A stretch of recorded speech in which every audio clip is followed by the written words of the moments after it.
पुरानी बात है। एक शहर में 3 चोर रमन, घीसा और राका रहते थे।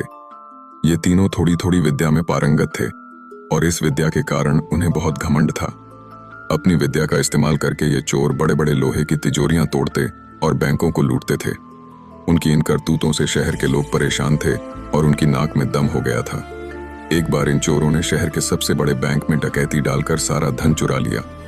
उस सांप्री से बोली को इस डकैती की खबर लगी तो उन्होंने चोरों को पकड़ने के लिए सख्त अभियान शुरू कर दिया। लेकिन तीनों चोर पास के एक घने जंगल में भाग गए और वहां छिप गए। जंगल में भटकते हुए उन्हें बहुत सी हड्डियां बिखरी हुई नजर आईं। रमन ने उन हड्डियों को देखकर कहा, ये तो किसी शेर की हड्डियां लगती हैं। मैं अपनी विद्या का उपयोग करके इन्हें जोड़ सकता हूं। घीसा, जो अपनी विद्या पर गर्व करता था, तुरंत बोला, अगर तुम हड्डियों को जोड़ सकते हो तो मैं अपनी विद्या से इन पर शेर की खाल चढ़ा सकता हूं। राका, जो उनसे पीछे नहीं रहना चाहता था, बोला, अगर तुम दोनों इतना कर सकते हो तो मैं अपनी विद्या से इस शेर में प्राण डाल सकता हूं। तीनों चोर अपनी अपनी विद्या का इस्तेमाल करने में जुट गए। रमन ने सारी हड्डियों को जोड़कर एक शेर का कंकाल बना दिया। घीसा ने उस कंकाल पर शेर की खाल चढ़ाकर उसे असली शेर जैसा बना दिया। अंत में राका ने अपनी विद्या से उस शेर में प्राण डाल दिए।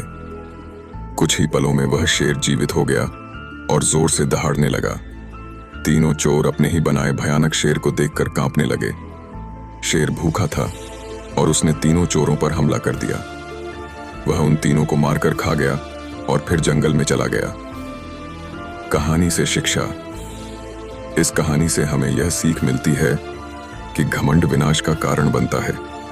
अपनी विद्या या शक्ति का घमंड करना जीवन में नुकसानदायक हो सकता है। यदि तीनों चोर अपनी विद्या का घमंड न करते और सोच समझकर इसका इस्तेमाल करते तो शायद उन्हें अपनी जान से हाथ न धोना पड़ता।